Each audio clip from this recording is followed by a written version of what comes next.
hadn't gone through the breakup yet when I made the film, but I did, shortly afterwards. And I think that's true, that it does show that, like, Bart idea of being imprisoned by your own subjectivity in a way, which I guess is also kind of like very a Hegelian idea, where you can't like recognize the other person, the other subjectivity, until you've gone through like a whole dialectical cycle with that. I don't think we ever, I don't know, that cycle rarely happens. I don't know, we're very much trapped behind that veil of everything that is in our own experience. As like, I think it happens as well in like film criticism. Like it happened, it's very hard to, have an objective opinion on your film. You just hope that like this film critic happens to know what you're going through at the moment, you know? I like the idea that this film in a way is about validation. Your character mentions it. But in fact, even the idea of the very central idea that starts the film, this thing about you being told that you would make a good murderer, essentially the film is you going out and trying to validate that. So like you get this and then you're like, is it true? Can I cling on to that?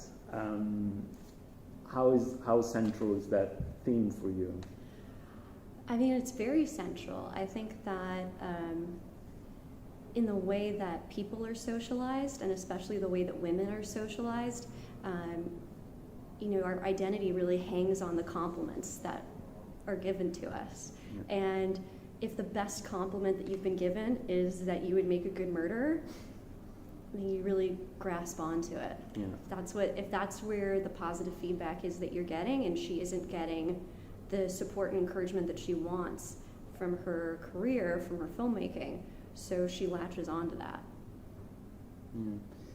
Yeah, because I mean, the film goes to very extreme territories later on, but you can sort of trace back the film is it becomes a satire, fiction, but it starts as a sort of personal documentary about yourself in a way, or your persona. There's always you at the center, but the you at the center morphs. And so it's funny to try and keep track of where you start. Like you start, obviously you're the director, but there's a lot about you as a human and the qualities, and you go out to people, even your relatives and friends and circle, to sort of like investigate yourself, and then it goes completely off the rails. But I like talk to me about how this thing sort of evolved from that very even healthy central idea into the rest. Well, I think that was always the attractive part of making the film this way, was the hybridity between the documentary and the fictional aspects, then the narrative and the non-narrative. And I've always really liked how Werner Herzog combines those things. In Lessons of Darkness and Fata Morgana, like I love what he does with those things, like putting in the fake quotes into his films, and that just, I don't know, I like it because it fucks with you, but it's truthful as well, you know? And so this film did have its origin in that documentary footage that they're watching on the laptop in the film. That was a real project that I tried to make, where doing a little short documentary, asking my friends if I would make a good murderer, and that was a compliment that somebody really gave to me. And so I wanted to find people who really knew me, like my family and my ex-boyfriend, my friend who's a writer on like a serial killer TV show, and I take them to these murder locales, like the middle of the woods or the docks. That's where I take my grandmother to the docks, and ask them, would I make a good murderer? And then I could never really make that project come together in a way that was really satisfying for me. I just I had a version that I'd edited, but I wasn't in love with it. I read about that, but tell me what, because in a way you're not throwing it out because you're still using it, but I like how you're really repurposing it for something so completely different. But what felt off about that as a thing unto itself? I guess, I didn't have a lot of, I had produced a documentary at that point, but I hadn't directed it. I think documentary filmmaking and documentary editing is so different from narrative filmmaking. I think I was a little too out of my depth, probably, in the sense that, I'm a writer mostly. That's like where my comfort zone is, and editing is the writing of documentary filmmaking. Mm-hmm. That is where you create the narrative and the arc, and I don't know, there was something where it felt just like kind of cute, but it didn't feel like it had any real meaning to it, this thing. So yeah, it was great to pick up this abandoned project, which is the only project that I'd ever abandoned, and to have it have a happy ending, to not have it be this albatross around my neck, Yeah. Especially because it's about you. I mean, it's not like just, I went and made a documentary about some people somewhere. So I imagine even in thinking, is this too cute, is also because you're also dealing with like yourself on the screen. Yeah, absolutely. It is bizarre to me that the first feature that I've done is so much built around me and my identity and the confluence between my identity and the character's identity. It feels super narcissistic, and I'm not that much of an egomaniac. I think I'm like exactly in the normal range for a director, where you're just kind of vacillating between self-loathing and arrogance all the time, but that's normal for a film director. I think that what happens in this film is not normal, but as a metaphor, it's truthful. Okay. Yeah. I mean, there's this parallel in the film about filmmakers, directors, and murderers, in the sense of like grand architects of this plan that other people don't see. That's the thing. Like there's a lot of confrontation in the film about how effectively difficult it might be to go and do that, which you substitute for the normal discourse about, I'm seeing a film in my head, which other people might not see, and you're talking to your boyfriend and stuff like that. So, but how true is really that?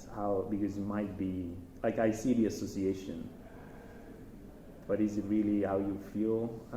I mean, I think that there is truth to it. I think that committing a serious crime like murder is an undertaking on a grand scale if you're going to try and get away with it. If it's just a crime of passion, you're hoping to be let off on an insanity defense, you're willing to do time, then I think it's pretty breezy. But if you want to get away with it for forever, then it has to have serious planning, serious execution, and you have to have confidence in the end and the reasons why you did it and the justification. Because otherwise you would be overwhelmed by guilt and you will give yourself away. So what that shares with filmmaking is that self-motivation and the through line. The idea of having that vision and being able to execute it from start to finish, because filmmaking is a long and unpredictable process. You think you have a timeline for how long this thing's going to edit or get done or whatever. You go back, you shoot more stuff, you have to improvise. Things don't turn out the way you expect. I mean, murderers deal with that too. You can't plan for every single contingency. Yeah, I think there's like countless parallels. The film is also obviously a lot about gender and stereotypes in the industry and not in the industry. What I liked about is the characterization of this persona, let's call it the you that is in the film, that has this distinct, like this type of look what you made me do type of psychotic reasoning, which I thought is quintessentially, it's typically associated with men. I think it's something that in popular culture is a sort of reasoning that we use to justify characters which are especially male as a sort of like a reflection of privilege and stuff like that. It was interesting to see that applied, because basically her entire emotional through line becomes that. This like I'm going to increasingly more depraved length by saying to people, you know, you're making me do this.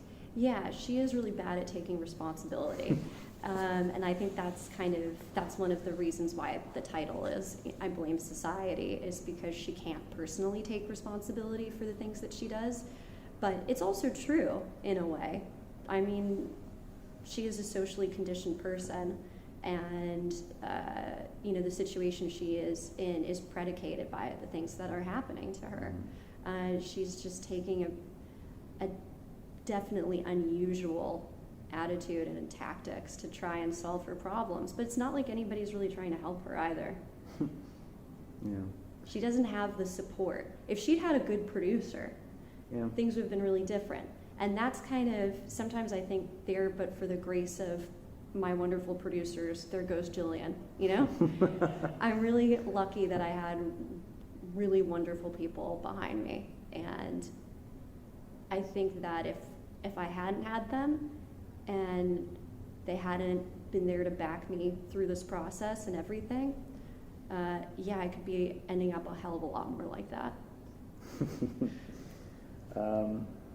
There's this film last year, Deerskin, French film. Oh, I heard about it. Which is, it's sort of like a companion piece to yours, because it's also this guy who's a serial killer, but also at the same time under the cover or like simultaneously making a movie out of it. But the funny thing is that the entire thing with that is that it just basically tells people, yeah, I'm a director, and it's like really not. But and the how easy it is for people to just assume, okay, you know, fine, then you're a director. Yeah, that's and here it's the opposite. It's like, you know, you're a director. You're already a filmmaker. Oh, that's interesting. And like, but you have to. Nobody believes it. Yeah. It's funny, that happens in I think it's Human Centipede 2, where the main character gets the girls from the first Human Centipede to like come and reenact the film with him by telling him them that he's Quentin Tarantino and he wants them to come to an audition, and they just believe them. So I know, like, in your shorts you've sort of played with form a bit, like in a way going against the expectations of like the stuff with making films for brands and sort of taking that to the extreme, to the natural conclusion. And I know that you're invested in genre, you're giving a lecture.